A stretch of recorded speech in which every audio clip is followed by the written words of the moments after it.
بسم الله الرحمن الرحيم الحمد لله رب العالمين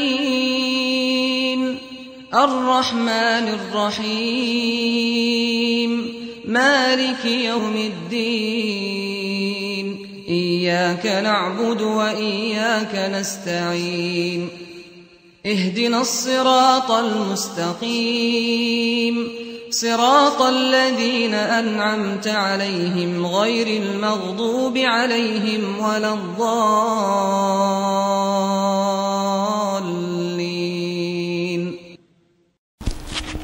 السلام عليكم ورحمة الله وبركاته. الحمد لله رب العالمين والصلاة والسلام على رسول الكريم. أما بعد. அளவற்றவர்களாலும் நிகரற்ற அன்புடையவருமாகிய அல்லாஹ்வின் திருப்பெயரை கொண்டு ஆரம்பம் செய்கின்றேன். அன்பிற்கினிய மார்க்க சகோதரர்களே, நம்முடைய தமிழ்நாடு தொகுதி ஜமாத் அபுதாபி மண்டலத்தின் சார்பிலே ஏற்பாடு செய்யப்பட்டிருக்கக்கூடிய இந்த ரமதான் சிறப்பு தொடர் சொற்பொழிவிலே இன்றைய தினம் நமக்கு மத்தியில் சகோதரர் அப்துல் மஜீத் உமரி அவர்கள் தட்டி கேட்பதும் சுட்டி காட்டுவதும் என்ற தலைப்பின் கீழ் உரை நிகழ்த்தவிருக்கிறார்கள். சகோதரர் அவர்களை உரை நிகழ்த்துவருமாறு அழைக்கிறேன். السلام عليكم ورحمة الله وبركاته. إن الحمد لله نحمده ونستعينه ونستغفره ونؤمن به ونتوكل عليه ونعوذ بالله من شرور أنفسنا ومن سيئات أعمالنا من يهده الله فلا مضل له ومن يضلل فلا هادي له وأشهد أن لا إله إلا الله وحده لا شريك له وأشهد أن محمدا عبده ورسوله. أما بعد،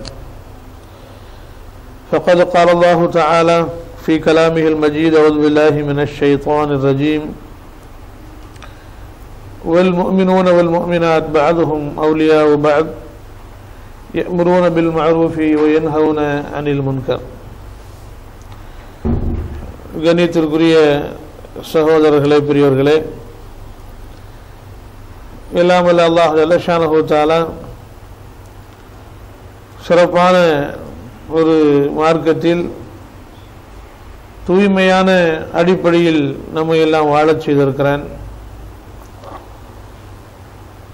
இந்த மார்க்கத்தை பொறுத்த வரைக்கும்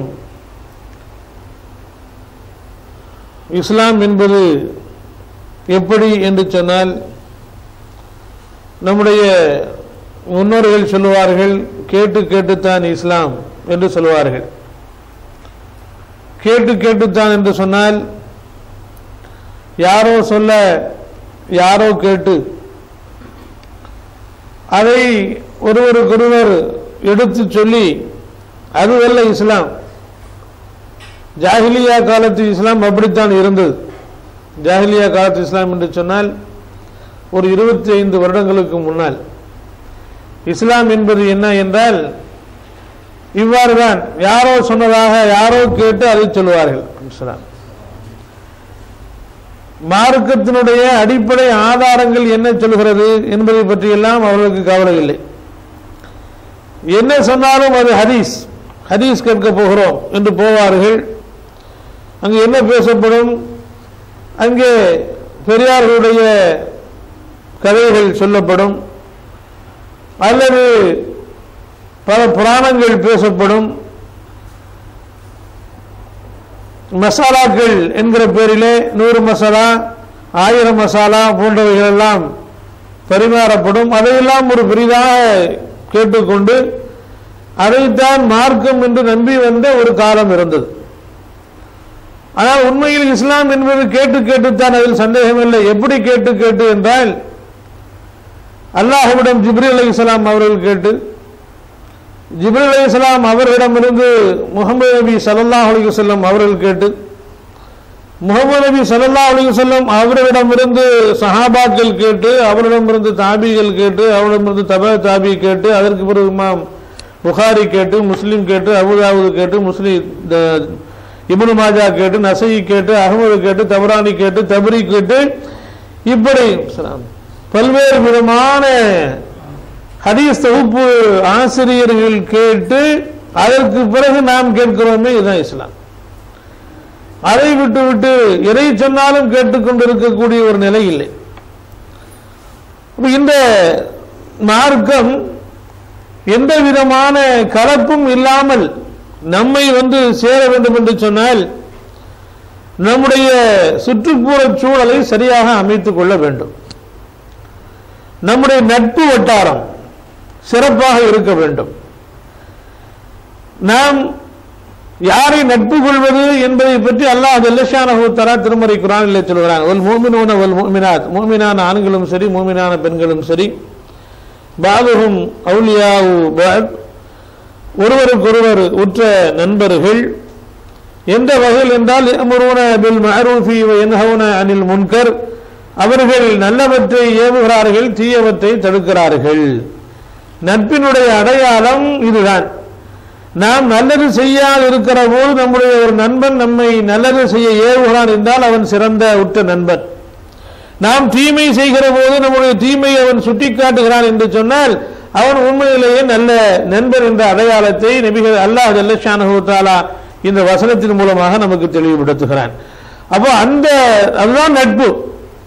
சில பேர் நட்பு பாதித்து விடும் என்ற காரணத்தினாலேயே ஏவாமல் இருப்பார்கள், நட்பு பாதித்து விடும் என்ற காரணத்தினாலேயே தடுக்காமல் இருப்பார்கள். அது உண்மையான நட்பு இல்லை. நாம போட்டிருக்கிற அளவுகோல் அப்படித்தான். நம்ம ஸ்கேல் என்ன, நட்புன்னு சொன்னா அதுக்காக வேண்டி நாம ஒருத்தண்ட போய் இது செய்யன்னு சொல்லக்கூடாது, இதை செய்யாதேன்னு சொல்லக்கூடாது, கோவப்பட்டுருவான், நம்முடைய நட்புல முகஞ்சொலிக்கிற மாதிரி ஆகிரும், அதில் விரிசல் ஏற்பட்டு விடும், நம்முடைய பாச நேசம் எல்லாம் அப்போது நிரூபிக்கப்பட வேண்டிய ஒரு கட்டத்துக்கு வந்துவிடும். எனவே நாம கண்டுக்க கூடாது. அவன் எதை வேணாலும் செஞ்சுட்டு போறான், அவன் எதை வேண்டுமானாலும் செய்யாம இருந்துட்டு போறான் அப்படிங்கிற முடிவுக்கு நாம வந்து விட்டோம் என்று சொன்னால் உண்மையிலேயே நாம நல்ல நண்பர்கள் இல்லை.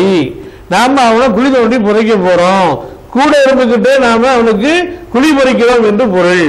அப்ப நல்லது செய்யாது இருக்கிற போது நல்லது செய்ய வேண்டும் என்று ஏவ வேண்டும், தீயது செய்கிற போது தீயது செய்கிறாய் நீ என்று அவனை நாம் தடுக்க வேண்டும். அதான் இன்னைக்கு தலைப்பு.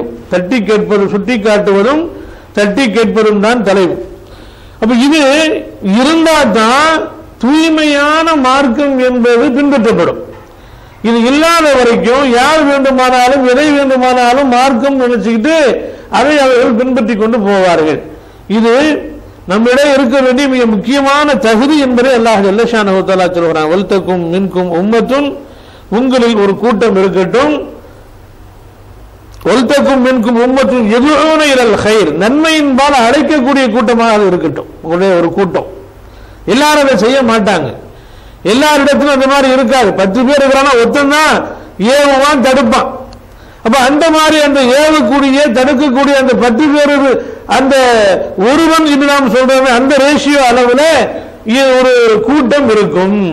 அந்த கூட்டத்தில் உள்ளவர்களாக நாம் ஒவ்வொருவரும் மாற வேண்டும். வல்தக்கும் மின்கும் உம்மத்துன் யதுஊன இலல் கைர், நன்மையின்பால் மக்களை அழைக்கக்கூடிய ஒரு கூட்டம் உங்களில் இருக்கட்டும். வயமுருன பில் மஅரூஃபி வ யன்ஹவுன அனில் முன்கர், நல்லதின்பால் அழைத்தல் என்றால் என்ன, நன்மை ஏவுவதும் தீமையை தடுத்தலும் தான் என்று அல்லாஹ் ஜல்லஷானஹு தஆலா சொல்றான்.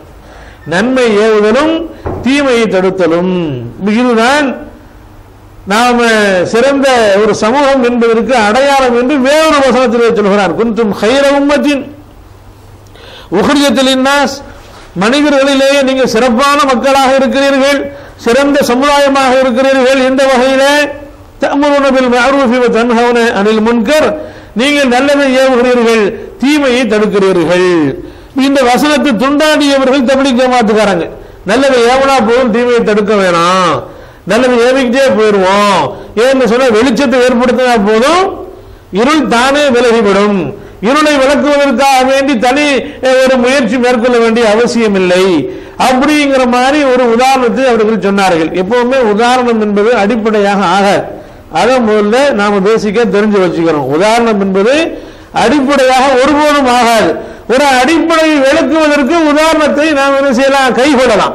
ஒரு அடிப்படையை நம்ம விளக்கணும்னு சொன்னா இத மாதிரி இந்த மாதிரி இந்த உதாரணத்தை போல எல்லா உதாரணம் கற்பிக்கலாமே அல்லாமல் என்றைக்குமே உதாரணம் அடிப்படையாக ஆகாது என்பதை நாம் மனதிலே மிக தெளிவாக இருத்திக் கொள்ள வேண்டும். அவர்கள் உதாரணம் கற்பித்தார்கள். அல்லாஹ்வுக்கு இது தெரியாதா? நல்லதை ஏவனா போதும், தீமை தானா விலகி போகும், லைட் அடிச்சா போதும், இருளை விளக்குவதற்கு வேறொரு காரியம் செய்ய வேண்டியது இல்லைங்கிறது அல்லாஹ்வுக்கு தெரியாதா? அல்லாஹ் எங்கெல்லாம் அம்ரு பில் மஅரூஃபை பற்றி நல்லதை ஏவுவதை பற்றி சொல்லிக் கொண்டிருக்கிறானோ அங்கெல்லாம் தீமையை தடுப்பதை பற்றி மேல் அல்லாஹ் ஜல்லஷானஹு வ தஆலா சொல்லிக் கொண்டிருக்கிறான். வேலையிட்ட வேலையாது. அப்ப அதை பற்றி சிந்திக்கிறது இல்லை. ஒரு உதாரணத்தை கற்பித்து அதன் மூலமாக நல்லதைய உங்க தீயை தடுக்க வேணாம் அப்படிங்கிற மாதிரி முடிவுக்கு வருகிறார்கள். இதனுடைய விளைவு என்ன தெரியுமா? பல ஊர்களில் கிராமப்புறங்கள்ல குர்ஆன் தெரியாது, ஹதீஸ் தெரியாது. இந்த தப்லீக் ஜமாத்துக்காரங்க பெரிய தாடியை வச்சுக்கிட்டு பெரிய ஜுப்பாவை போட்டுக்கிட்டு பெரிய தொப்பி அந்த தலப்பாவை கட்டிக்கிட்டு ஊர் ஊரா பல விஷயங்களை பார்த்துட்டு மௌனம் சாதிப்பாங்க, தொழுவாங்க. பள்ளிவாசலுக்கு தொழுவாங்க. அவன் சந்தன கூட்டுக்கு பின்னாடி நிற்பான், தொழுவா, அவனை கூப்பிட்டு தொழுவா. அது சந்தன கூடு கூடாதுன்னு என்னைக்காவது சொல்லியிருப்பாங்க தப்லீக்காரங்க? சொல்லியிருக்க மாட்டார். ஏன் தீமை தான் நம்ம தடுக்க வேண்டியது இல்லையே. நல்ல தொழுவான்னு ஏவுனா போதும், தானே சந்தன கூடு போயிடும். எப்படி போகும்? ஒரு பக்கம் தொழுவும் வருவான், இன்னொரு பக்கம் சந்தன கூட இழுக்கவும் செய்வான். இது ரெண்டுமே நடந்த உடனே என்ன ஆயுது, எவ்வளவு மோசமான விளைவு ஏற்படுகிறது என்று சொன்னா, நாம போய் எப்பா நீ சந்தன கூட இழுக்கிறீங்க, இது தப்புப்பா அப்படின்னு சொன்னா, இல்லையே அந்த மரக்கேர் வந்தாரு, அந்த ஹாஜியார் வந்தாரு, தப்லீக் ஜமாத்து எவ்வளவு காலம் இருந்தார் தெரியுமா? எவ்வளவு சஹாபாக்களுடைய சரிதையெல்லாம் அவர் படிச்சிருக்கிறார் தெரியுமா? பெரியாரு வரலாறுலாம் அவருடைய ஃபிங்கர் டிப்ஸ்ல இருக்கும் தெரியுமா உங்களுக்கு? அவரே பார்த்துட்டு தான் போனாரு, வாய் திறக்கவே இல்லை. என்ன அர்த்தம்? அப்ப இஸ்லாத்துல அதுவும் உண்டு தானே அர்த்தம். அப்படின்னு மௌன சாட்சியை அவன் ஆதாரமாக்குறான். மௌன சாட்சி. இப்படிப்பட்ட விவரம் இல்லாதவர்கள் போய் விவரமான காரியம் செய்யறோம் அப்படிங்கிற மாதிரி நடந்துகிட்டு இந்த மாதிரி நன்மையை மட்டும் ஏவிட்டு தீமையை தடுக்காம வந்ததனுடைய விளைவு என்ன ஆயிடுச்சுன்னு சொன்னா, நன்மையை ஏவுவதற்கு எத்தனை முயற்சிகளை மேற்கொண்டார்களோ அத்தனை முயற்சிகளையும் பேக்ரவுண்டா வச்சுக்கிட்டு அவர்கள் இதை தீமைன்னு சொல்லலையே, இதை அவர்கள் தடுக்கலையே. அவர்கள் பள்ளிவாசல படுத்துக்கிட்டாங்க, பொழுது ஓதிக்கிட்டு தானே இருந்தோம். அவர்கள் பள்ளிவாசல படுத்துக்கிட்டாங்க, சலாத்து வாரியா நாங்க ஓதிக்கிட்டு தானே இருந்தோம், தடுக்கல. அவங்களும் சேர்ந்து தானே இதுல கொடுக்குற தபருக்குங்கிற பேர் நாங்க கொடுக்கறத வாங்கி சாப்பிட்டுட்டு இருந்தாங்க. அப்படி இருக்கிற போது எப்படி நீங்கள் இதை தவறு என்று சொல்வீர்கள்? அப்படி இவன் சண்டைக்கு வரான். நாம கொண்டு போறது ஏதோ யூதத்தை அல்லது நஸ்ரானியத்தை கொண்டு வந்து கொடுக்க போற மாதிரியும், அவங்க தான் அக்மார்க்கு இஸ்லாத்தை கொண்டு வந்து தந்துட்டு போற மாதிரியும், அவர்கள் தான் மார்க்கத்தினுடைய ஆதார அல்லது அவதார புருஷர்கள் அப்படிங்கிற மாதிரியும் ஒரு மென்டாலிட்டியை உருவாக்கிடுறான். அப்படி எவ்வளவு பெரிய மோசமான விளைவை ஏற்படுத்துகிறது என்று எண்ணி பார்க்க வேண்டும். அப்ப நல்லதை ஏவணும், தீமையை தடுக்கணும். இந்த ரெண்டு அம்சமும் நம்மிடத்திலே இருக்க வேண்டும்.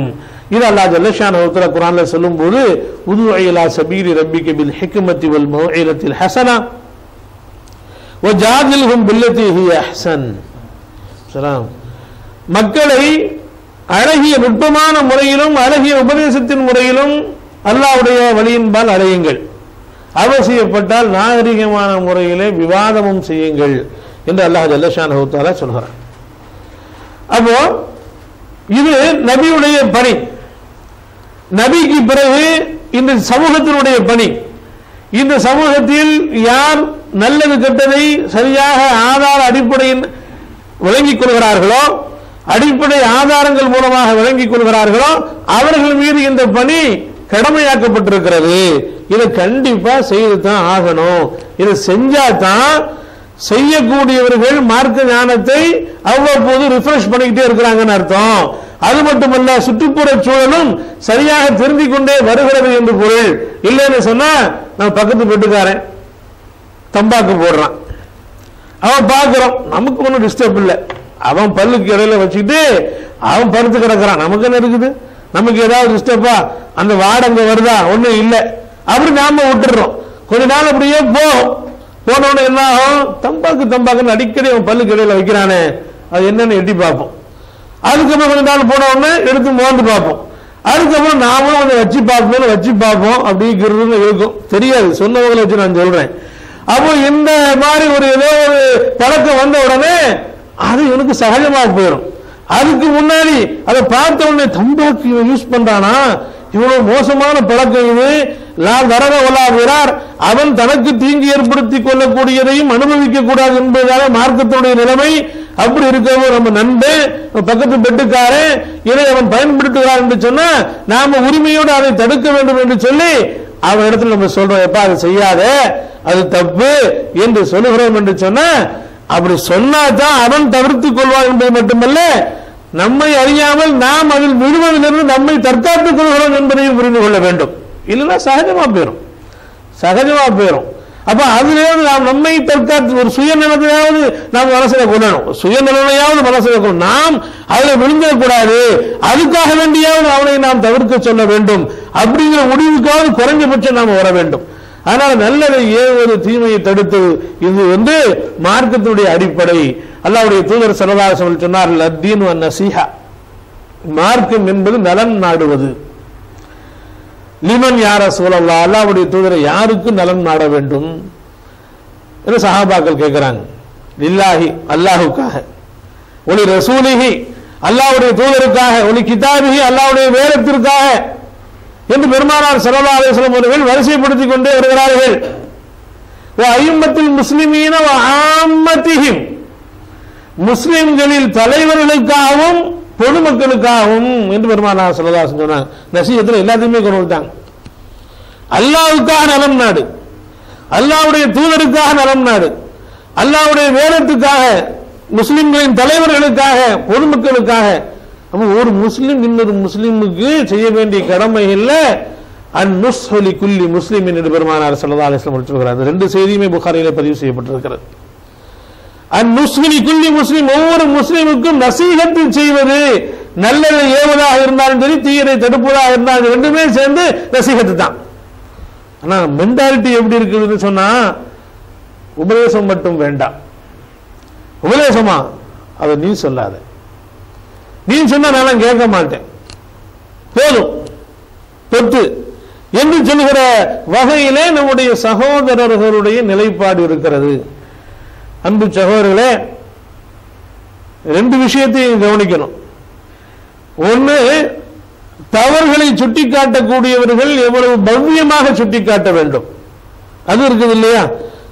மடப்பையில விவரம் இல்லாம நடந்துக்கிற அப்படி 4 பேருக்கு மத்தியில் கேட்கும், நீ மடப்பையலாம் நான் மடப்பையலாம், திருப்பி இது பிரச்சனையாகும். நம்ம சொல்றதே நசீஹத், அவனுடைய நலன் நாடுகிறோம் உண்மையிலே என்று சொன்னா தடித்த வார்த்தைகளை பயன்படுத்தாமல் மென்மையாக பயன்படுத்த வேண்டும். நபிகள் நாயகம் ஸல்லல்லாஹு அலைஹி வஸல்லம் அவர்கள் அப்படித்தான் நடந்து கொண்டார்கள். எல்லா விஷயத்திலையும், மார்க்க விஷயத்தில் மட்டும் இல்ல. நலம் நாடுவது என்பது மார்க்க விஷயத்தில் மட்டுமல்ல, தீனு நலம் நாடுவது என்று பெருமானார் ஸல்லல்லாஹு அலைஹி வஸல்லம் சொன்னாலும், மூமினானவர்கள் ஈமானை தங்களுக்கு இடையிலே பரஸ்பரம் பரிமாறிக் கொள்ளக்கூடியவர்கள் எப்படி நடந்து கொள்ள வேண்டும் என்று சொன்னா எல்லா விஷயத்திலையும் நலம் நாட வேண்டும்.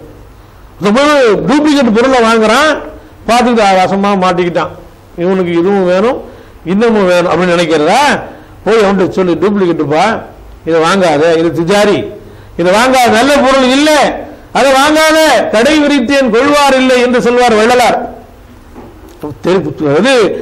எவ்வளவோ இந்த மக்களுக்கு சொல்ல நினைச்சேன், எவ்வளவு வாங்க மாட்டேங்கிறான், அதை ஏற்றுக்கொள்ள மாட்டேன் என்கிறான் அப்படின்னு சொல்லுவார்.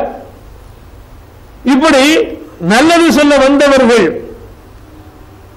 சில சமயங்கள்ல தயங்கி போகக்கூடிய, விரக்தி அடையக்கூடிய நிலையெல்லாம் கூட பார்க்கலாம். அப்ப மென்மையாக சொல்ல வேண்டும், எல்லா விஷயத்திலையும் சொல்ல வேண்டும். பெருமானார் ஸல்லல்லாஹு அலைஹி வஸல்லம் அவர்கள் ஒருவர் மரத்தில் இருந்து இலைகளை பறித்து ஆடுகளுக்கு போட்டுக் கொண்டிருக்கிறார். அதை பார்க்கிறாங்க, பார்த்துட்டு இந்த இலையை விட அந்த இலை நல்லா சாப்பிடும் ஆடுன்னு சொல்றாங்க. நீ பறிச்சு போடுற இந்த இலைகளை விட வேறொரு இலையை பெருமானார் ஸல்லல்லாஹு அலைஹி வஸல்லம் சுட்டி காட்டுறாங்க, அந்த இலையை பறிச்சு போட ஆடு நல்லா சாப்பிடும். ஒரு நபி ஆடு எந்த இலையை நல்லா சாப்பிடும் சொல்ல வேண்டியது கடமையா? ஒரு சகோதரன் தன்னுடைய ஆடுகளுக்கு இலைகளை பறித்து போடுகிறான், அது பற்றிய நாலேஜ் அவனுக்கு இல்லை, அந்த ஞானத்தை அவனுக்கு ஊட்டுவது நம்ம பொறுப்பு என்று பெருமானார் ஸல்லல்லாஹு அலைஹி வஸல்லம் அவர்கள் கருதுகிறார்கள். பக்கத்தில் ஆயிஷா ரலியல்லாஹு அன்ஹா, அல்லாஹ்வுடைய தூதரே, ஆடு எந்த இலையை சாப்பிடணும் உங்களுக்கு எப்படி தெரியும்? நல்ல கேள்வி தானே. ஆடு எந்த இலையை சாப்பிடும் உங்களுக்கு எப்படி தெரியும்? நபிகள் நாயகம் ஸல்லல்லாஹு அலைஹி வஸல்லம் சொன்னார்கள், மக்காவிலே ஒரு சாராருடைய ஆடுகளை சில கீராத்து நன்மைகளுக்காக, கீராத்து கூலிக்காக நான் மேய்த்தேன், ஆடு மேய்க்காத நபிமார்களும் இல்லை என்று பெருமானார் ஸல்லல்லாஹு அலைஹி வஸல்லம் சொன்னாங்க. அப்போ என்ன தெரிகிறது? பொது விஷயம், அவனுடைய நேரம், அவனுடைய எனர்ஜி வீணாகிடக்கூடாது அப்படிங்கிறது பெருமானார் ஸல்லல்லாஹு அலைஹி வஸல்லம் அவர்கள் அவசரப்பட்டு அந்த செய்தியை அவர்களுக்கு எடுத்து சொல்கிறார்கள். அவர் ஒருத்தர் ஆடு உரிக்கிறாரு, ஆடு உரிக்கும் போது அந்த காலம் எப்படிப்பட்ட காலம்னா தோலுக்கு அதிகமான வாண்டட் இருந்துச்சு, அதிகமான எதிர்பார்ப்பு டிமாண்ட் இருந்தது. ஆட்டு தோலை உரிக்கும் போது தோலுக்கு பாதிப்பு வர மாதிரி உரிக்கிறாரு. நபிகள் நாயகம் ஸல்லல்லாஹு அலைஹி வஸல்லம் பார்க்கறாங்க, விலகிக்க, நான் உரிச்சு காட்டுறேன் பாரு. ஆட்டு தோலை உரிக்கிறதுனா எப்படி க்ளோஸ் போட்டா உரிச்சாங்க, மேல தண்ணி கிணி படாமலா உரிச்சிருப்பாங்க, எல்லாம் தான் பட்டிருக்கும். நபிகள் நாயகம் ஸல்லல்லாஹு அலைஹி வஸல்லம் அவர்கள் உரித்து காட்டு, நான் உரிச்சு காட்டுமா, இப்படிதான் உரிக்கணும் அப்படிங்கிறாங்க. ஒரு ஆட்டினுடைய தோலை இப்படித்தான் உரிக்க வேண்டும் என்று சொல்ல வேண்டிய கடமை ஒரு நபிக்கு கிடையாது. அதையும் நபிகள் நாயகம் ஸல்லல்லாஹு அலைஹி வஸல்லம் கவனிக்கிறார்கள். அப்ப இப்படி எது தவறு நடக்குதுன்னு சொன்னா அதை சரிபடுத்துறதுக்கு முனையணும். தவறு சுட்டிக்காட்டப்பட்டவர்கள் எது சுட்டிக்காட்டப்பட்டிருக்கிறதோ அதை விலக்கிவிட்டு எது சரியோ அதை தேர்ந்தெடுப்பதற்காக தமது நிலையை மாற்றிக்கொள்ள வேண்டும், பக்குவப்படுத்திக் கொள்ள வேண்டும், மென்மையாக சொல்ல வேண்டும். நபிகள் நாயகம் ஸல்லல்லாஹு அலைஹி வஸல்லம் அவர்கள் காலத்தில் சஹாபாக்கள்கிட்ட அப்படித்தான் கருத்து வேற்றுமைகள் நிறைய இருந்தன. அந்த கருத்து வேற்றுமைகளை எல்லாம் தங்களுக்குள்ளே இருக்கிற விதங்களில் சஹாபாக்கள் சண்டை போட்டுக்கல. போர்கள் நடந்தன பின்னாடி அது வேற விஷயம். சில செய்திகளை சுட்டிக்காட்டுகிற போது அந்த சுட்டிக்காட்டுதலில் அவர்கள் கண்ட மென்மை, காட்டிய மென்மை இருக்கிறதே அது மிக முக்கியமான செய்தி. ஆயிஷா ரலியல்லாஹு அன்ஹா அவரிடத்திலே உர்வத்து இப்னு ஸுபைர் ரலியல்லாஹு அன்ஹு வருகிறார். அல்லாஹ்வுடைய தூதர் ஸல்லல்லாஹு அலைஹி வஸல்லம் அவர்களுடைய மரணத்துக்கு பிறகு இப்னு உமர் ரலியல்லாஹு அன்ஹு போய் கேட்கிறாங்க, நபிகள் நாயகம் ஸல்லல்லாஹு அலைஹி வஸல்லம் ஒரு ரஜபு மாசத்துல உம்ரா செஞ்சாங்களான்னு கேட்கிறாங்க. அதுக்கு இப்னு உமர் ரலியல்லாஹு அன்ஹு சொல்கிறார்கள், ஆமா உம்ரா செய்தார்கள் என்று சொல்கிறார்கள். இந்த செய்தியை வாங்கிட்டு ஆயிஷா ரலியல்லாஹு அன்ஹா போறாங்க. உர்வத்து இப்னு ஸுபைர், அருமை அன்னையே, இப்னு உமர் ரலியல்லாஹு அன்ஹு அவர்கள் சொல்லுகிற செய்தி உங்களுக்கு எட்டுச்சா, அவர்கள் என்ன சொன்னார்கள் என்று உங்களுக்கு தெரியுமா என்று கேட்கிறார்கள். இதுபோல இன்னொரு சந்தர்ப்பத்தில் இன்னொரு செய்தி, அதாவது இன்னல் மையித்த அஸ்ஸபு பி புகாய் அஹ்லிஹி, ஒரு மையித் அவருடைய சொந்தக்காரர்கள் அழுகின்ற காரணத்தினால் வேதனை செய்யப்படுகிறது என்று சஹாபாக்கள் பேசிக் கொண்டிருக்கிற போது அப்போதும் ஆயிஷா ரலியல்லாஹு அன்ஹா அவர்கள் பாவம் இதை தவறாக அவர்கள் செவிமடுத்திருக்கிறார்கள், செவிமடுத்தவர்கள் சரியான முறையில் மரணமிட்டுக் கொள்ளவில்லை என்று சொல்லிவிட்டு அதற்கு பிறகு சொல்லுகிறார்கள், நபிகள் நாயகம் ஸல்லல்லாஹு அலைஹி வஸல்லம் அவர்கள் இந்த செய்தியை சொல்லுகிற போது ஒரு யூத பிரேதம் சென்று கொண்டு ஜனாசா சென்று கொண்டிருந்தது. அப்போது நபிகள் நாயகம் ஸல்லல்லாஹு அலைஹி வஸல்லம் அவர்கள் சொன்னார்கள், யூத பிரேதம் செல்லுகிறது, இவருக்கு வேதனை வழங்கப்படுகிறது, ஆனால் இவர் வீட்டுக்காரர்களோ அழுது கொண்டிருக்கிறார்கள் என்று இரண்டு செய்திகளை சொன்னார்கள். ரெண்டையும் ஒன்னா முடிச்சு போட்டு இவர் வேதனை செய்யப்படுவதற்கு இந்த வீட்டுக்காரங்க அழுகிறது தான் காரணம் அப்படின்னு மக்கள் தவறாக விளங்கி கொண்டார்கள் அப்படின்னு ஆயிஷா ரலியல்லாஹு அன்ஹா அவர்கள் அதை சுட்டி காட்டுகிறார்கள். அப்போ விளங்குறதுல ஏற்பட்ட தவறு, யாரோ என்னமோ விளங்கி இருக்கிறாங்க, எதையோ ஓடிட்டு போகட்டும் அப்படின்னு ஆயிஷா ரலியல்லாஹு அன்ஹா இல்லை. அந்த இடத்துல அதில் திருத்தம் காட்ட வேண்டும் என்று திருத்தம் காட்டிவிட்டு அதற்கு பிறகு ஒலா தஸிரு வாஸிரத்துன் விஸ்ர உக்ரா, யாரும் அடுத்தவருடைய சுமையை சுமக்க போறது இல்லை என்கிற திருமறை குர்ஆன் வசனத்தையும் அவர் ஓதி காட்டுகிறார்கள். இப்படி ஒரு வசனம் இருக்கிற போது யாரோ அழுவதற்காக வேண்டி யாரோ வேதனை செய்யப்படுவது எந்த வகையில நியாயம்? அப்படி நபிகள் நாயகம் ஸல்லல்லாஹு அலைஹி வஸல்லம் ஒரு காலம் சொல்லியிருக்க மாட்டார் என்ற செய்தியை ஆயிஷா ரலியல்லாஹு அன்ஹா உறுதிப்படுத்துகிறார்கள். இது புகாரில பதிவு செய்யப்பட்டிருக்கிறது. அதுபோல ஆயிஷா ரலியல்லாஹு அன்ஹா வந்து கேட்கிறாங்க, இப்னு உமர் ரலியல்லாஹு அன்ஹு அவர்கள் ரஜபு மாசத்துல நபிகள் நாயகம் ஸல்லல்லாஹு அலைஹி வஸல்லம் உம்ரா செய்ததாக சொல்கிறார்களே, இது பற்றி உங்களுடைய அபிப்பிராயம் என்ன, அதை நீங்கள் கேள்விப்பட்டீர்களா என்று கேட்கிறாங்க. ஒன்னு ஆயிஷா ரலியல்லாஹு அன்ஹா அந்த மனுஷன் கிடக்கிறாரு, இப்படிதான் அவங்க கிட்ட கொண்டு போட்டு சொல்லிட்டு கிடப்பாரு, அப்படி சொல்லல. ரஹிமல்லாஹு அபா அப்துர் ரஹ்மான், இன்னொரு ஹதீஸ்ல யக்ஃபிருல்லாஹு அபா அப்துர் ரஹ்மான், அல்லாஹு தஆலா அப்துர் ரஹ்மானுடைய தந்தை, அதாவது இப்னு உமர் ரலியல்லாஹு அன்ஹு, அப்துல்லாஹ் இப்னு உமர் ரலியல்லாஹு அன்ஹு அவர்களுக்கு மன்னிக்கட்டும், அவர்கள் மீது கிருபை செய்யட்டும். பெருமானார் ஸல்லல்லாஹு அலைஹி வஸல்லம் அவர்கள் தம்முடைய வாழ்நாளில் ரஜபு மாசத்தில் உம்ரா செய்யவே இல்லை. ஆயிஷா ரலியல்லாஹு அன்ஹா அறிவிக்கிறார்கள். புகாரில இந்த செய்தி பதிவு செய்யப்பட்டிருக்கிறது. ஆயிஷா ரலியல்லாஹு அன்ஹா அறிவிக்கிறாங்க, இப்னு உமர் ரலியல்லாஹு அன்ஹு அவர்கள் சொல்வது போல நபிகள் நாயகம் ஸல்லல்லாஹு அலைஹி வஸல்லம் அவர்கள் ரஜபு மாசத்துல உம்ரா செய்யல, இன்னொரு ஹதீஸ்ல அதுவும் புகாரில் தான் அதுவும் பதிவு செய்யப்பட்டிருக்கிறது. சொல்கிறார்கள், நபிகள் நாயகம் ஸல்லல்லாஹு அலைஹி வஸல்லம் மொத்தமே 4 உம்ரா தான் செஞ்சாங்க. எப்பவும் ஆயிஷா ரலியல்லாஹு அன்ஹா ஹதீஸ் அப்படிதான் இருக்கும். ஆயிஷா ரலியல்லாஹு அன்ஹா அறிவிக்கிற ஹதீஸ்களை பார்த்தீங்கன்னா நபிகள் நாயகம் ஸல்லல்லாஹு அலைஹி வஸல்லம் செயல் வடிவங்களை பற்றி அவர்கள் சொல்லுகிற போது ஒரு அழுத்தம் இருக்கும். 8 பானனுக்கு மேல ரசூலுல்லாஹ் தொழுதவே இல்லை. யாராவது பெருமானார் ஸல்லல்லாஹு அலைஹி வஸல்லம் அவர்கள் உட்கார்ந்து கொண்டு உரை நிகழ்த்தினார்கள் மெம்பர்ல அப்படின்னு சொன்னா அவன் பொய்யன். இப்படி ஸ்ட்ராங் அழுத்தமா இருக்கும். அந்த வாசகத்தை பார்த்து அந்த செயல் ரீதியான சொல்லா இருந்தா பெருமானார் ஸல்லல்லாஹு அலைஹி வஸல்லம் எப்படி பயன்படுத்தினாங்களோ அப்படியே சொல்லிடுவாங்க. அது அல்லாம ஃபெலி செயல் ரீதியான தகவல்களை நபிகள் நாயகம் ஸல்லல்லாஹு அலைஹி வஸல்லம் அவர்களை பற்றி அவர்கள் சொல்லுகிற போது அழுத்தமாக இருக்கும். ஆயிஷா ரலியல்லாஹு அன்ஹா சொல்கிறார்கள், 4 உம்ரா தான் நபி ஸல்லல்லாஹு அலைஹி வஸல்லம் வாழ்நாளிலேயே செஞ்சது. வெறும் 4 தான். 4ல 1 ஹஜ்ஜோட மற்ற 3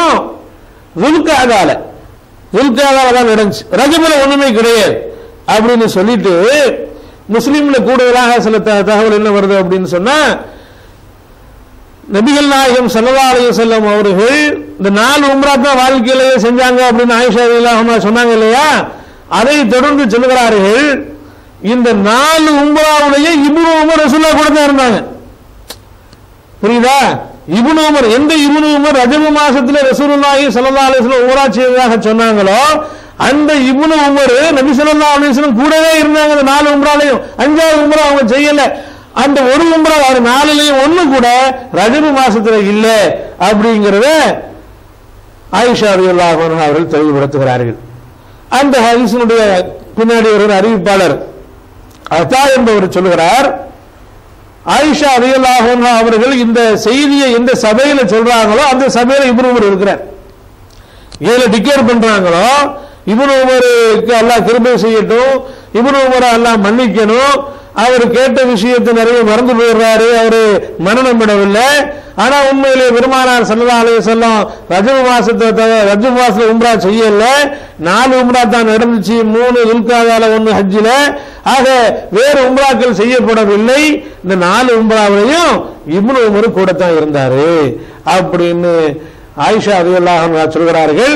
அத்தா சொல்கிறார், இப்னு உமர் அந்த சபையில இருந்துகிட்டு மா கால லா வலா நஅம் பல் சகத், அவர் ஆம் என்றும் சொல்லல இல்லைன்னு சொல்லல, அமைதியாயிட்டார். மௌனம் சம்மதம், அவ்வளவுதான், அமைதியாக இருந்தார்.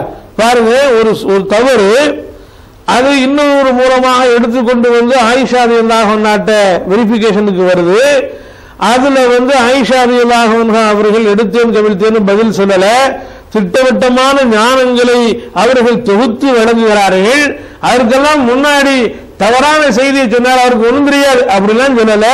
அவருக்கு அல்லாஹ் கிருபை செய்யட்டும், அவருடைய பாவத்தை அல்லாஹ் மன்னிக்கட்டும் அப்படின்னு சொல்லிட்டு இந்த செய்திகளை சொல்கிறார்கள். அப்போ சுட்டி காட்டக்கூடியவர்கள் மென்மையை கையாளணும். சுட்டி காட்டக்கூடியவர்கள் நாம யார்கிட்ட சுட்டி காட்டுறோமோ அவர் திருந்தணுங்கிற மாதிரி சுட்டி காட்டணும். நாம யார்கிட்ட தட்டி கேட்கிறோமோ அவர் அந்த பாவத்திலிருந்து அந்த தவறிலிருந்து உணர்ந்து திரும்பிக் கொள்ள வேண்டும், அவர் வெளியே வர வேண்டும் அப்படிங்கிற வேட்கை நமக்கு இருக்கணும். அது இல்லாம மூஞ்சொலிக்கிற மாதிரி 4 பேருக்கு மத்தியில வச்சுக்கிட்டு கேவலப்படுத்துற மாதிரி அல்லது கடுமையான வார்த்தை பிரயோகங்களை பயன்படுத்துறது இந்த மாதிரி இருந்தது அப்படின்னு சொன்னா அவருடைய ரியாக்ஷன் வேற மாதிரி இருக்கும். அவருடைய எதிர் பிரதிபலிப்பு இருக்கிறதே அது வேற மாதிரி இருக்கும். சில சமயங்கள்ல இவர்கள் போன்றவர்கள் சொல்லுகிறார் என்ற காரணத்தினால நாம் ஏற்றுக்கொள்ள கூடாதுங்கிற மனநிலையை கூட அதை ஏற்படுத்திவிடும். எனவே மென்மையாக சொல்ல வேண்டும். சில பேருக்கு எதை எடுத்தாலும் குற்றம் கண்டுபிடிப்பாங்க, எதை எடுத்தாலும் என்ன செஞ்சாலும் இப்படி செய்யக்கூடாது, அப்படி செஞ்சிருக்கணுமே, இப்படி செஞ்சிருக்கணுமே அப்படின்னு சொல்லுவாங்க. சில பேர் அப்படித்தான், மனைவி விஷயத்துல அப்படித்தான், மனைவி என்ன செஞ்சாலும் குற்றம் சொல்லுவாங்க, மனைவி எப்படி செஞ்சாலும் குற்றம் செய்வாங்க. அந்த மாதிரி ஒருத்தர் இருந்தார். மனைவி சமைச்சு வச்சாங்க, வச்சா முட்டை பொரிச்சு வச்சாங்க. பார்த்துட்டு என்ன இது முட்டை அவிச்சு வைக்காம பொரிச்சு வச்சிருக்கிறிய அப்படி குற்றம் சொல்லணும், குறை சொல்லணும்.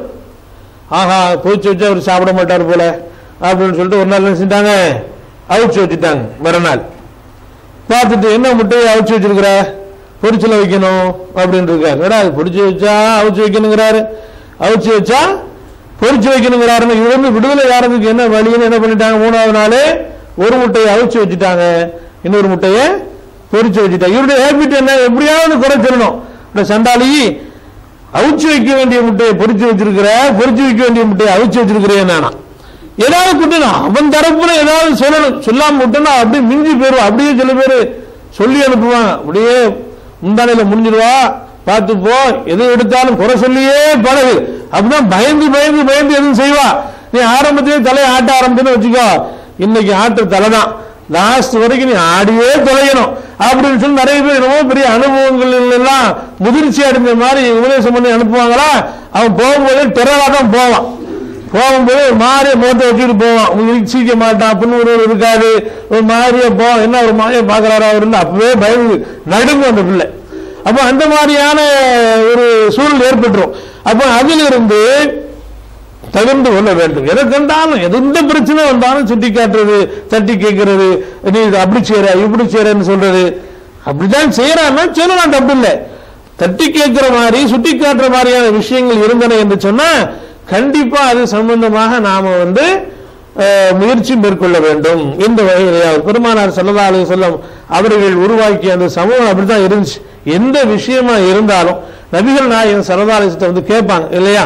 சின்னஞ்சிறிய விஷயமா இருந்தாலும் சரி, பெரிய விஷயமா இருந்தாலும் சரி, சரியா இருக்கணுமே, நம்முடைய வாழ்க்கையில நாம மேற்கொள்கிற ஒவ்வொரு காரியமும் சரியா இருக்கணுங்கிறதுக்காக வேண்டி நாம சில விஷயங்களை பற்றி நாமளே முடிவெடுத்துக்கலாம். இதுக்கு போயிட்டு மார்க்கத்தை பார்க்கணுமா அப்படின்னு நினைப்போம். அவற்றில் கூட அந்த சஹாபிய பெண்மணியராக இருக்கட்டும், சஹாபாக்களாக இருக்கட்டும், என்ன செஞ்சாங்க? அவ்வளவு தெளிவா இருந்தாங்க. சத்தக்கன உறவு ஹொலிக்குன்னு சதக்கா செய்யுங்க, ஆபரணங்களையாவது எல்லாம் பெருமானார் ஸல்லல்லாஹு அலைஹி வஸல்லம் வலியுறுத்திய காலகட்டத்தில் இப்னு மஸ்ஊத் ரலியல்லாஹு அன்ஹு அவர்களுடைய மனைவி, நாம ஏன் நம்ம வீட்டுக்காரு கணவருக்கு சதக்கா கொடுக்க கூடாது அப்படின்னு நினைச்சாங்க. இளைஞருக்கு சதக்கா தானே, புருஷனுக்கு கொடுப்போம் அப்படின்னு அவங்க நினைச்சாலும் அது கூடுமா கூடாதா அப்படிங்கறத பெருமானார் ஸல்லல்லாஹு அலைஹி வஸல்லம் போய் கேட்கணும் அப்படின்னு நினைச்சாங்க. இப்னு மஸ்ஊத் சொன்னாங்க, இப்னு மஸ்ஊத் அவர்களே போய் ரசூலுல்லாஹ்ட்ட கேட்டுவாங்க, ஒரு பெண் தனது கணவனுக்கு சதக்கா கொடுக்கலாமா? ஏன்னா இப்னு மஸ்ஊத் ரலியல்லாஹு ரொம்ப ஓங்கி போன ஆளு, ரொம்ப பலவீனமான ஆளு, சரியா அவளால் உழைக்க முடியாத ஒரு கட்டம். எந்த அளவுக்கு தேகமே அப்படித்தான், உடம்பே அப்படித்தான். ஒரு தடவை பல்லு விளக்குற குச்சி, அரக்கு குச்சி பறிப்பதற்காக வேண்டி அவங்க மரத்துல ஏறி நின்னாங்க. மரம் ஆடுது காத்துல, இவரும் ஆடுறாரு. சஹாபாக்கெல்லாம் பார்த்துட்டு சிரிக்கிறாங்க. நபி ஸல்லல்லாஹு அலைஹி வஸல்லம் கேட்கறாங்க, தலஹக்கூன மின் திக்கத்தி சாக்கைஹி, அவருடைய கெண்டை கால்கள் மெல்லிதா இருக்குதே, அதை பார்த்து சிரிக்கிறீங்களா, நீங்க எலி நகையா எடுக்கிறீங்களா? அவருடைய கெண்டை காலுக்கு எல்லாம் வறுமையில தராசுல அதிக வலுவை ஏற்படுத்தும், வெயிட்டை ஏற்படுத்துவான் என்று பெருமானார் ஸல்லல்லாஹு அலைஹி வஸல்லம் சொன்னார்கள். அவ்வளவு பலவீனமா ஆன ஆளு இப்னு மஸ்ஊத் ரலியல்லாஹு அன்ஹு போய் கேட்டு வாங்க ரசூலுல்லாஹ்ட்டன்னா, நானே பிச்சை எடுக்கிறதுக்கு ரசூலுல்லாஹ்ட்ட போய் கேட்கவா, நான் போக மாட்டேன் அப்படின்ட்டார். அப்புறம் ஜெயினபே போறாங்க, நான் போறேன் அப்படின்னு போறாங்க. அங்க போனா அங்க வேற ஒரு பொம்பளை நிக்கிறாங்க, இதே கேள்வி கேட்பதற்காக வேண்டி. பிலால் ரலியல்லாஹு அன்ஹு வராங்க, என்ன விஷயம்னா, நபிகள் நாயகம் ஸல்லல்லாஹு அலைஹி வஸல்லம் கேட்டுவாங்க, ஒரு பெண் தன்னுடைய கணவருக்கு சதக்கா கொடுக்கலாமான்னு கேட்டுவாங்க அப்படின்னாங்க. பிலால் போகும்போது கேட்கறது யாருன்னு சொல்லுவாங்க, ஏன்னா வீட்டுக்காரர் அவரே வெக்கப்பட்டு கிடக்கிறாரு வீட்டுல, அதனால யாரு கேட்டாங்கிற செய்தியை சொல்ல வேணாம், மேட்ரு மட்டும் சொல்லி பயில எழுப்புவாங்க அப்படின்னாங்க. இங்கேருந்து போய் நபிகள் நாயகம் ஸல்லல்லாஹு அலைஹி வஸல்லம் பிலால் சொன்னாங்க, அல்லாஹ்வுடைய தூதரே, ஒரு பெண்ணுடைய கணவனுக்கு சதக்கா கொடுக்கலாமா? நபி ஸல்லல்லாஹு அலைஹி வஸல்லம் யாரு கேட்கறதுன்ட்டாங்க. முதல் கேள்வியே யாரு கேட்கறது? ஏன்னா ஒரு ரசூலுல்லாஹ்வுடைய மனைவிமார்களை யாராவது ரசூலுல்லாஹ் கொடுக்கிற மாதிரி ஐடியா பண்ணிருந்தா ரசூலுல்லாஹ் கேட்டாங்க, யாரு கேட்கறது? ஜெயினப் அப்படின்னாங்க. ரசூலுல்லாஹ்வுக்கு இன்னும் கொஞ்சம் பயமா போச்சு. ரசூலுல்லாஹ்வுடைய மனைவிமார் ரெண்டு பேரும் ஜெயினப், ஒரு மனைவி ஜெயினப் பின்த் ஜஹ்ஷ், இன்னொரு மனைவி ஜெயினப் பின்த் ஹுசைமா, ரெண்டு பேரும் ரசூலுல்லாஹ்வுடைய மகன் பேரும் ஜெயினப். அப்ப இந்த ரெண்டு பேரும் ஜெயினபா, ஐயோ ஜெயானி, எந்த ஜெயினப்? நபி ஸல்லல்லாஹு அலைஹி வஸல்லம் இம்ராத் இப்னு மஸ்ஊத், இப்னு மஸ்ஊதுடைய மனைவி. ஓ அவங்களா? தாராளமா கொடுக்க சொல்லுங்க, ரெண்டு கூலி உண்டுன்னு சொல்லுங்க, ஒன்னு சதக்கா கொடுத்த நன்மை, இன்னும் சொந்த பந்தத்தை அரவணைச்ச நன்மை. இப்படி ஒரு நல்ல காரியம்னு நாம சாதாரணமா முடிவெடுத்துருவோமே, அது கூட அனுமதி இருக்கிறதா இல்லையான்னு பெருமானார் ஸல்லல்லாஹு அலைஹி வஸல்லம் கேட்டுக்கிட்டு தான் அவங்க செஞ்சாங்க. அப்படிப்பட்ட ஒரு சமூகம் அது, சரியா செய்யணும். அந்த மாதிரி நம்ம ஒவ்வொருவரும் மார்க்கத்தில் இது சம்பந்தமா என்ன சொல்லப்பட்டிருக்கிறது, இது என்ன குறிப்பிடப்பட்டிருக்கிறது அப்படிங்கிற விஷயத்தை நாம டெக்ஸ்ட பார்த்து செய்ய ஆரம்பிச்சோன்னு வச்சுக்கோங்க, யாராவது ஒரு வேளை தப்பி தவறு நீ செய்யறது குற்றம் அப்படின்னு சொல்லிட்டா நம்ம விளக்கம் சொல்லலாம் இல்லையா? இப்படி நான் ஒரு ஹதீஸ் பார்த்தேன், இப்படி ஒரு செய்தியை நான் புகாரில பார்த்தேன், முஸ்லீம்ல பார்த்தேன் அப்படின்னு சொல்லி அந்த குர்ஆன்ல பார்த்தேன் அப்படிங்கிற செய்தியை சம்பந்தப்பட்டவருக்கு நாம சொல்லலாம். 2-3 ஆண்டுகள் 5-6 ஆண்டுகளுக்கு முன்னால் நம்ம நாட்டில் குர்பானி கொடுக்க போறாங்க ஒட்டகத்தை அப்படின்னு ஒரு தகவல். ஒட்டகம் குர்பானி கொடுக்க போறாங்க அப்படின்னு சொன்ன உடனே வித்தியாசமா இருக்கு, பார்க்கறதுக்கு எல்லாருக்கும் ஆசையா இருந்துச்சு.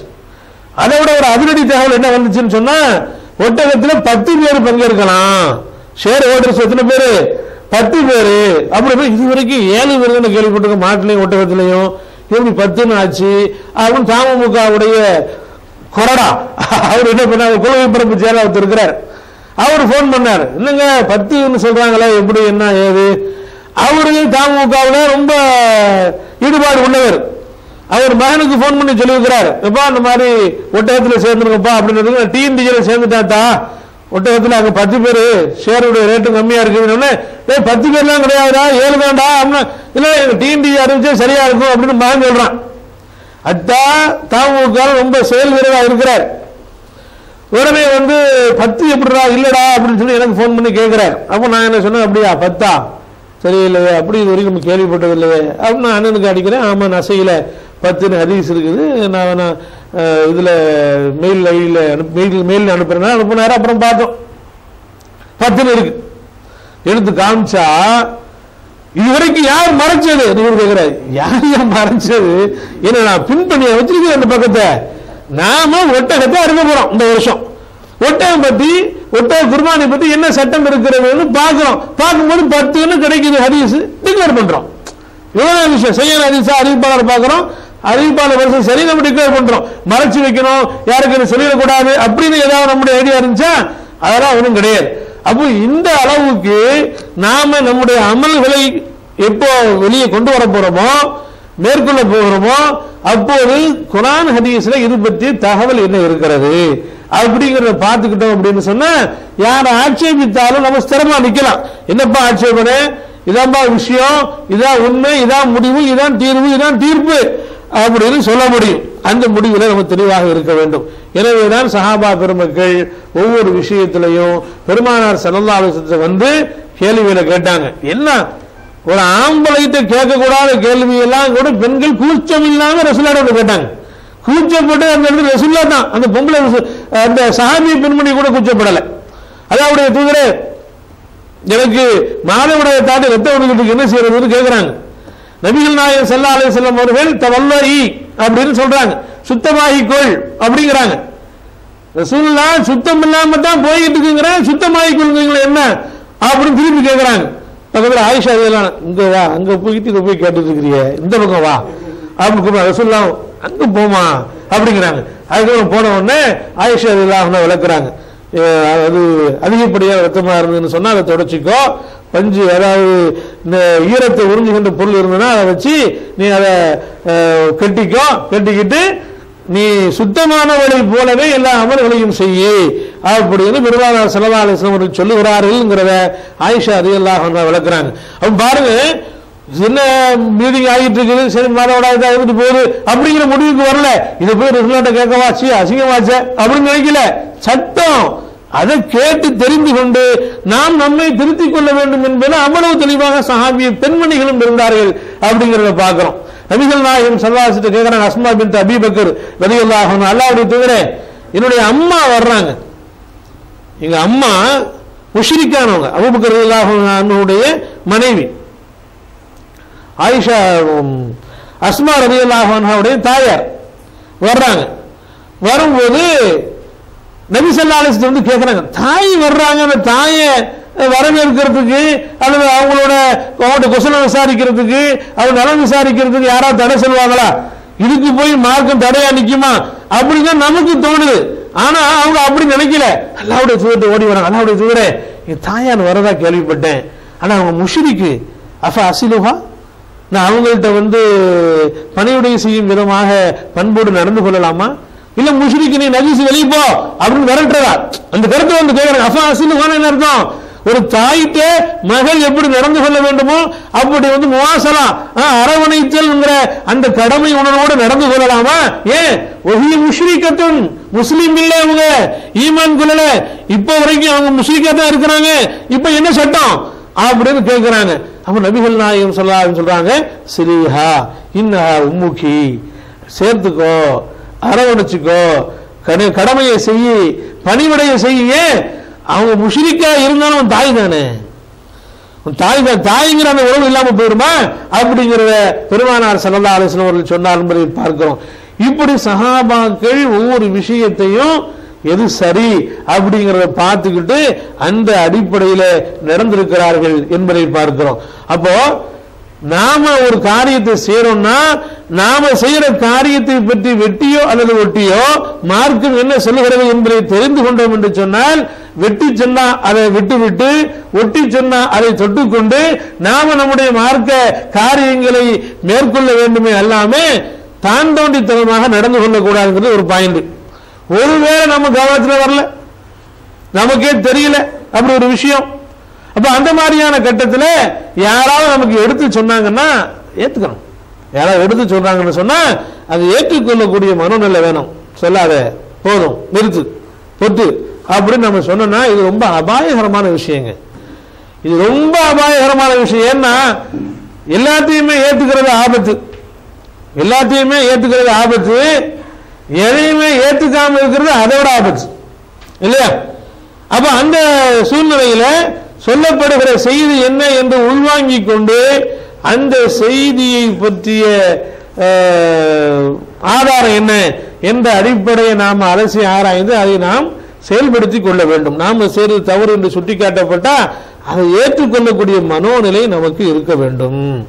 அது இல்லைன்னு வச்சுக்கோங்க, என்ன தெரியுமா, நம்ம சுற்றி இருக்கக்கூடிய எல்லாருமே நம்மளை விட்டு விலகி போயிட்டே இருப்பாங்க. சொன்னா கேட்க மாட்டான், இவன் ஒரு முசுடு பிடிச்சவன், இவன் என்ன சொல்லுங்க எங்களுக்கு தெரியும் அப்படின்னு சொல்லி இவன் ஆணவத்தோட பேசுவான். பட்டவர்த்தனமா தெரியும், புதுசா யாராவது வந்திருப்பான், என்ன தாரம் இடது கால டீ குடிக்கிறாரு அப்படின்னு சொன்னா கேட்க மாட்டான். அவன்கிட்ட போய் சொல்லி என்ன பிரயோஜனம், சொன்ன அப்படி யாரா இவரு, அவனும் விலகி போவான். புதுசா வந்து பாக்குறான் பாருங்க, அவனும் கிட்டத்தட்ட 70 வயசு இருக்கும் ஒரு ஆளு, ஹஜ்ஜில் வந்திருக்கிறார், யூபி அது மாதிரி வடநாட்டு பகுதியில் இருக்கு, இடது வேலை பண்ணு ரொம்ப வேகமா கட்டி வச்சுக்கிறார், சொல்லி வாட்ட சாட்டமான ஆளு, பின்னாடி உட்கார்ந்துருக்காரு வாகனத்தில். என்னங்க சேது ஆசை காவாய் வலுகையால சாப்பிடுங்க அப்படின்னு சொன்னா, என் வயசு என்ன தெரியுமா, இது வரைக்கும் யாரும் என்கிட்ட அப்படி சொன்னதே இல்லை. யார்கிட்ட வந்து என்ன பேசுறாரு, சண்டைக்கு வந்துட்டாரு ஹஜ்ஜில. அல்லாஹ் ஜல்லஷான் சொன்னா லா ரஃபஸ வலா ஃபுசூக வலா ஜிதால ஃபில் ஹஜ், ஹஜ்ஜில வந்து சண்டையெல்லாம் போடக்கூடாதுங்கிறான். இவரு சண்டை வராரு, இறங்கி வந்து அடிக்க வந்துருவார் போல, அவ்வளவு சண்டை.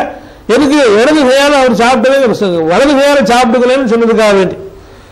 அப்ப இப்படி சில பேர் மலஜலம் கழிச்சுக்கிட்டு இருக்கும்போது சாப்பிட்டுட்டு இருந்தா சொல்லுவாங்க, பழமொழி சொல்லுவாங்க, மலஜலம் கழிச்சுட்டு இருக்கும்போது சாப்பிப்பா ஒன்னு எக்ஸ்போர்ட் பண்ணு அல்லது இம்போர்ட் பண்ணு, ரெண்டையும் ஒன்னா பண்றேன்னா உனக்கு என்ன முக்கிய திம்பானா, உனக்கு என்னடா இருக்குது, இன்னும் கெட்டு போக எவ்வளவு தருவ அப்படிங்கிற மாதிரி. அப்போ இந்த மாதிரி சில பேர் இருந்தாங்கன்னா அவங்களுடைய வாழ்க்கை வந்து ரொம்ப தனிமைப்படுத்தப்படும். எந்த செய்தியாரும் சொல்ல மாட்டான், டூப்ளிகேட்டான ஒரு பொருளை வாங்கிட்டு வந்து ரொம்ப இதா பலாபலமா மக்களுக்கு மத்தியில் விரிச்சு காட்டிக்கிட்டு பாத்தியா அப்படி பாத்தியா ரொம்ப இது பேசிக்கிட்டு இருப்பான். இது டூப்ளிகேட்டா உடனே கொண்டு போய் திருப்பி கொடுறா, இது வந்து நல்ல பொருள் இல்லை, இதை விட சீப்பா அந்த பொருள் கிடைக்கும் அப்படின்னு சொல்லி பார்க்கணும் நம்ம நினைப்போம். அவன் கேட்க மாட்டானே, அவன்கிட்ட எப்படி சொல்ல முடியும்? சில பேருடைய வழக்கம் அப்படி இருக்கும். நாங்க சின்ன பிள்ளையா இருக்கும், ஒரு மோதினார் அப்படித்தான் இருந்தார். என்ன சொன்னால் அவர்கிட்ட ஹேபிட் அல்ல, ஒரு ஹேபிட் தெரியுமா, அவர் தப்பு பண்ணுவாரு, இப்படி நீங்க தப்பு பண்ணீங்களே அப்படின்னா நான் தப்பு பண்ண வேற யாரையா பார்த்திருப்பீங்க அப்படின்னு சொல்லுவாரு. அப்படி சொன்ன பிறகு தப்பு அவர் பண்ண மாட்டார். அது ஒரு பியூட்டி அவர்கிட்ட. இல்லவா, ஏங்க நீங்க தக்பீர் கட்டும் போது அப்ப ஷாஃபி தக்பீர் கட்டும் போது ஹனஃபி மாதிரி கீழே கையை தொங்க போட்டு கட்டினீங்களே வேற யாராவது பார்த்திருப்பீங்க, நான் கரெக்டா நெஞ்சுக்கு கீழே கட்டுவேன்னு நீங்க தப்பா சொல்றீங்க. இல்ல மோதினாப்பா நாங்க பார்த்தோம், நீங்க அப்படிதான், நான் அவருக்கு தெரியும் இவருக்கு தெரியும், யாருக்கு தெரிஞ்சாலும் கெட்டினதுன்னா நான் பெர்ஃபெக்டா கட்டினேன், நீ தப்பா பார்த்திருப்ப வேற யாரையா பார்த்திருப்ப அப்படின்னு ரொம்ப சத்தம் போட ஆரம்பிச்சிருவார். என்ன சொன்னாலும் அப்படிதான் செய்வார். என்ன சொல்லுங்க நீங்க இப்படி செய்றீங்க அப்படி செய்றீங்கன்னு சொன்னா கேட்கவே மாட்டார். தலை கையை தூக்கும் போது இப்படி லைட்டா தான் தூக்குறீங்க, நல்லா தூக்குமா, நான் புஜம் வரைக்கும் தூக்குவேன், நீங்க தப்பா பார்த்திருப்பீங்க, அதுக்கப்புறம் நோட் பண்ணீங்கன்னா கரெக்டா புஜம் வரைக்கும் தூக்குவார் அவர். இப்படியே ஓடி இருந்தா தப்புகள் நிறைய செய்வாரு. எப்படி சொல்றது அவர்கிட்ட, என்ன சொன்னாலும் நான் அப்படி செய்யல, நீங்க வேற யாரையா பார்த்திருப்பீங்கன்னு சொல்றாரு அப்படின்னு இருக்கும்போது ஒரு தப்பு அவரு செஞ்சுக்கிட்டு இருந்தார். என்ன தப்புன்னா, சுஜூதுல கால் என்னையும் தூக்கிடுவார். கால் பாதம் படணுமா இல்லையா, விரவு முடிஞ்ச வரைக்கும் கிபிலாவை நோக்கி முன்னிருக்கணும், அது தூக்கிடுவார். இது போய் சொன்னா நான் எங்க தூக்குனேன் கேட்பாரு. என்ன செய்யறது யோசனை பண்ணி ரூல் போட்டு யோசிச்சோம். கடைசியில் வந்து ஒரு ஐடியா வந்துச்சு. என்ன ஐடியா, இப்படி சொல்லுவோம், என்ன ஆமா சுஜூதுல கால் நுனி விரல்கள் தரையில இருக்கணுமே, நீங்க என்ன தூக்குறீங்க அப்படின்னு சொல்லி கேட்போம். இல்ல இல்ல மாத்தி, அதாவது காலை தூக்கி இருந்த பாதத்தை தரையில வைக்கவே கூடாது. நீங்க எப்படி தரையில கரெக்டா வச்சுக்கிட்டு இருக்கிறீங்க? வேற யாரையாவது பார்த்துருப்பீங்க, தூக்கி தான் வச்சிருப்பேன். அப்படி போடு, தூக்கி தானே வச்சிருப்பீங்க, தூக்கி தானே வச்சிருப்பீங்க. ஆமா தூக்கி தான் வச்சிருப்பீங்களா? வேற யாரையா பார்த்துருப்பீங்க. ஏன்பா ஒரே டைம் சண்டை வளர்க்குறீங்க? நான் தூக்கி தான் வச்சிருப்பேன். கால் படவே படாத, எப்ப நெத்தியும் மூக்கும் தரையில படுதோ அப்ப நான் தூக்கிடுவேன். மாமோனே அதுக்கு தான் நாங்க வந்தோம், என்ன கீழே தான் வைக்கிறோம், வைக்க கூடாது. அப்படியா சரி அப்படின்னு சொல்லிட்டு அவர் போயிட்டார். ஏத்துக்கிற மாட்டேன் அப்படின்னு நினைச்சாங்கன்னு சொன்னா சொல்லவே முடியாது. எப்படி இப்படியா நம்ம யோசனை பண்ணி ஒரு கூட்டம் குட்டியா கேட்க முடியும்? அப்ப இந்த மாதிரியான நிலைமைக்கு அந்த மாதிரியான ஆட்கள் ஆளாயிருவாங்க. அப்ப அதனால சொல்லப்பட்டால் அதை ஏற்றுக்கொள்ளக்கூடிய மனோநிலை நமக்கு இருக்க வேண்டும். எப்படிப்பட்ட தவறா இருந்தாலும் சரிதான், அந்த தவறுகள் சுட்டி காட்டப்பட்டு வரும்போது தவறுதானா, சுட்டி காட்டுறவங்களும் தவறுதானா இது அப்படிங்கிறத விளைவிக்கணும். அரசு ரப்பர் கழகம்னு ஒரு கழகத்துக்கு ஆரம்பிச்சு, அரசு ரப்பர் கழகத்துக்கு நீங்க ரப்பரை தமிழ்ல ஆக்க வேண்டியதானு ஒருத்தர் சொல்லிட்டான். எழுதி போட்டு கடைசி என்ன பண்ணிட்டானுவோ, அரசு அழிப்பான் கழகம் ஆகிட்டான். அழிப்பான்னா எரேசர், ரப்பர் வேற எரேசர் வேற. என்னங்க அழிப்பான்னு ஆக்கியிருக்கிறீங்க? அப்ப என்ன ரப்பருக்கு வேற என்ன வார்த்தை இருக்குது? ஒரு வார்த்தையும் இல்லை. அப்புறம் என்ன பண்ணா, அப்படியே இங்கிலீஷ தமிழ் ஆக்கிடுவோம் அப்படின்ட்டு ரப்பர் கழகம்னே போடுவோம். ஆனா ரகரமும் லகரமும் தான் தமிழ்ல முதல்ல வராத, முதலெழுத்தா வராது, இரப்பர்னு போட்டான். இரப்பர்னா என்ன? சின்ன ரா போட்ட பிச்சை எடுக்கிறதுன்னு அர்த்தம். அரசு பிச்சை எடுக்கும் கழகம் அப்படின்னு ஆகி போச்சு. இறப்பர் இறந்தும் உயிர் வாழ்தல் வேண்டின் பறந்து கெடுக உலகு ஏற்றியான் அப்படின்னு வள்ளுவன் சொல்லுவான். இறந்தும் என்ன அர்த்தம்? சிறப்புறானதான் மூத்து, இடையில ரா போட்ட பிச்சை எடுக்கிறது, இறப்பான் சொல்லுவாங்க. அப்போ அந்த மாதிரி போட்டு ஆஹா அது பழசே பரவாயில்லைன்னு அரசு ரப்பர் கழகம் மாத்திட்டான்.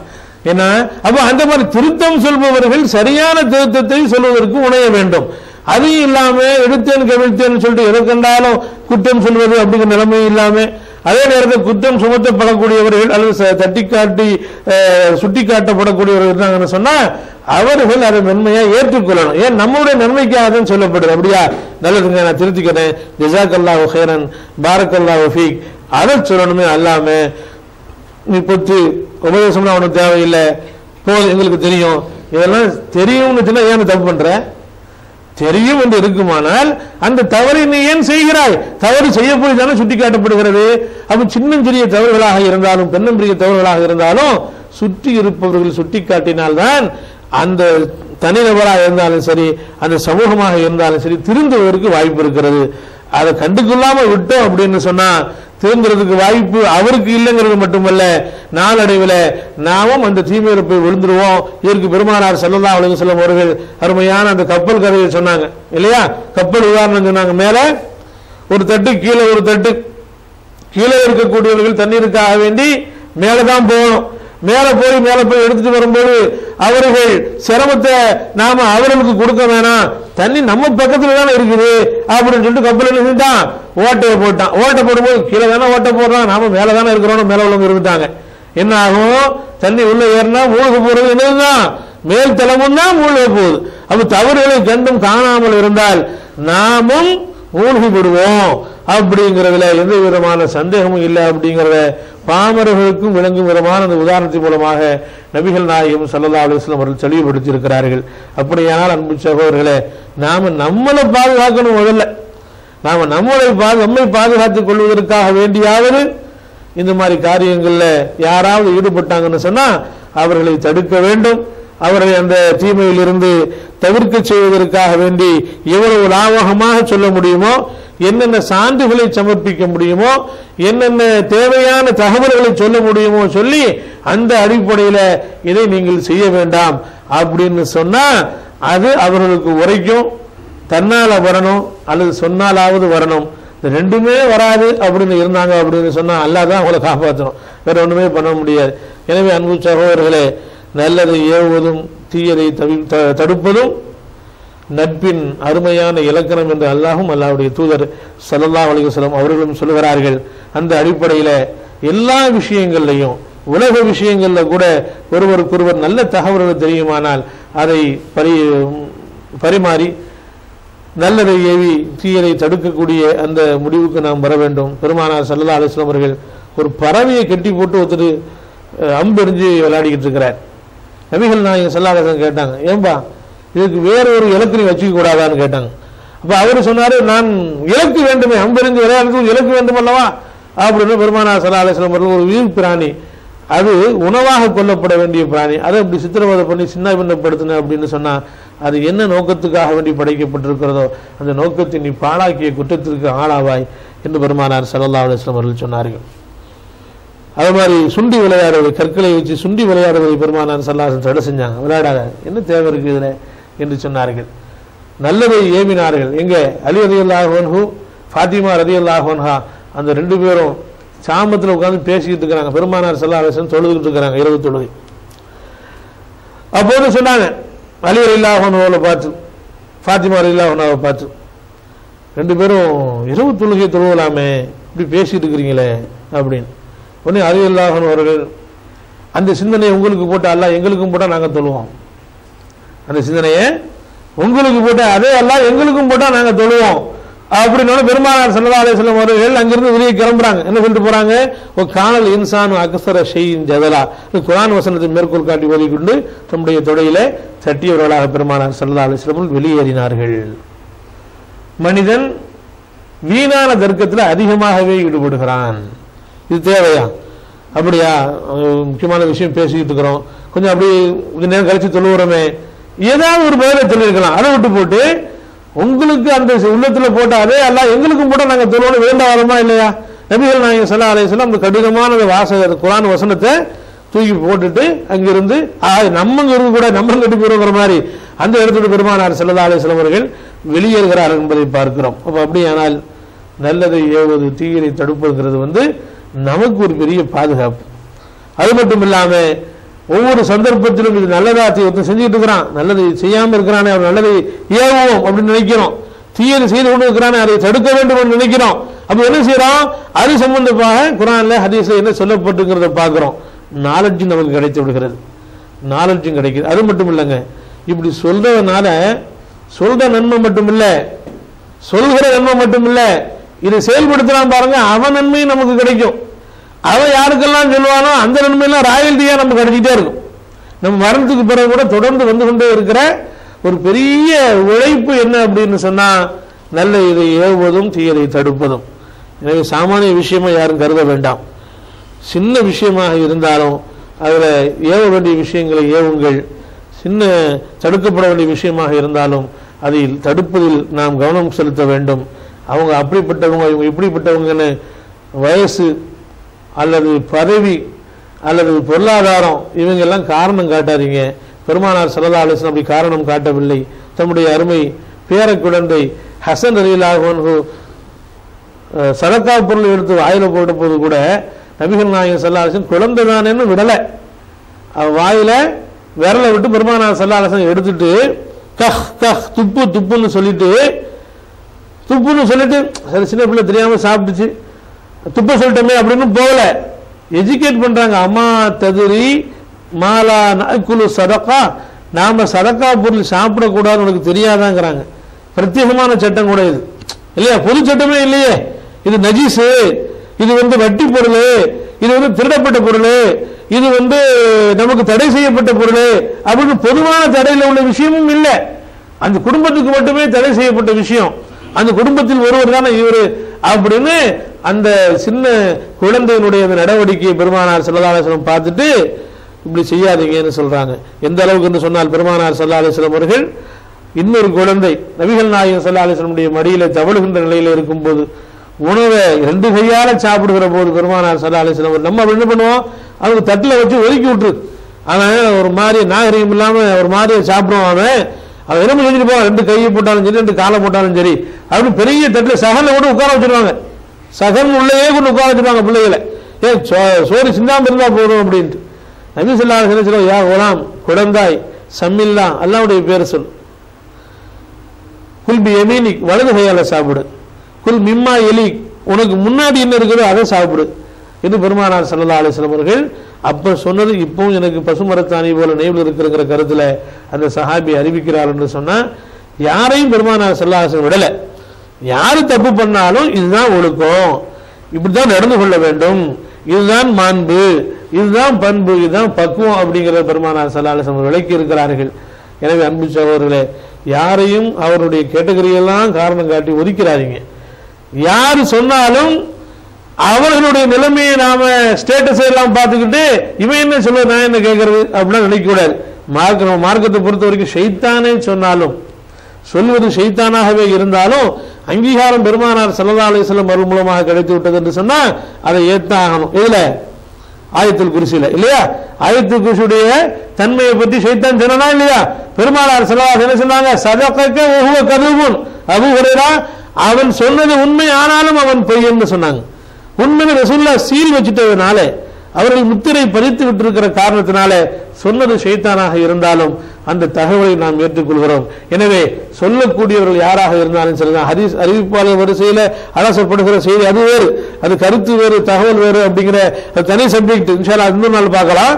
ஆனா நம்மிடத்தில் சொல்லக்கூடியவர்கள் தகுந்த முகாந்தரத்தோடு குர்ஆனில் இப்படி இருக்கிறது, ஹதீஸில் இப்படி இருக்கிறது, அதை நீங்கள் செய்யாமல் இருக்கிறீர்கள் என்றோ அல்லது நீங்கள் தவறாக அதை செய்கிறீர்கள் என்றோ சுட்டிக்காட்டினால் அதை உடனே ஏற்றுக்கொள்ளக்கூடிய மனோநிலை இருப்பதோடு அவருக்கு நன்றியும் சொல்ல வேண்டும். நல்ல வேலை நீங்க என்ன திருத்தினீங்க, நான் 4 பேருக்கு மத்தியில அந்த மாதிரியான ஒரு தவறை சொல்லி கேவலப்படுவதை விட நீங்க இந்த இடத்துல திருத்தினீங்களே ரொம்ப சந்தோஷம், அல்லாஹ் உங்களுக்கு பரக்கத் செய்யட்டும், அல்லாஹ் உங்களுக்கு கூலி தரட்டும் அப்படின்னு சொல்லி அவர்களுக்கு நன்றி சொல்ல வேண்டிய கடமையும் நமக்கு இருக்கிறது அன்பு சகோதரர்களே. எனவே இந்த பக்குவமான மனோநிலை நமக்கு இருந்தால் நாம் நல்ல நண்பர்களை பெறுவோம். நம்மை சுற்றி இருப்பவர்கள் நல்லவர்களாகவே இருப்பார்கள், நமக்கு நல்ல செய்திகளை தந்து கொண்டே இருப்பார்கள். நம்மையும் அறியாமல் தவறுகள் நம்ம நிகழ்ந்தாலும் கூட அவர்கள் கண்ணில் எண்ணெய் ஊற்றி கொண்டு பார்த்து கொண்டு நமக்கு சுட்டி காட்டுவார்கள், தட்டி கேட்பார்கள். அது வரப்பிரசாதம் தான். அதை பொறுத்த வரைக்கும் நிச்சயமாக நாம் விரும்பாத செயல் இல்லை, விரும்பக்கூடாத செயல் இல்லை, வெறுக்கிற செயல் இல்லை என்பதை நாம் புரிந்து கொள்ள வேண்டும். எல்லாம் அல்லாஹ் ஜல்லஷானஹு தஆலா அந்த மாதிரி சரௌண்டிங்ல நம்ம எல்லாம் வாழச் செய்வானாக. வாஹிரு தஅவானா அல்ஹம்துலில்லாஹி ரப்பில் ஆலமீன்.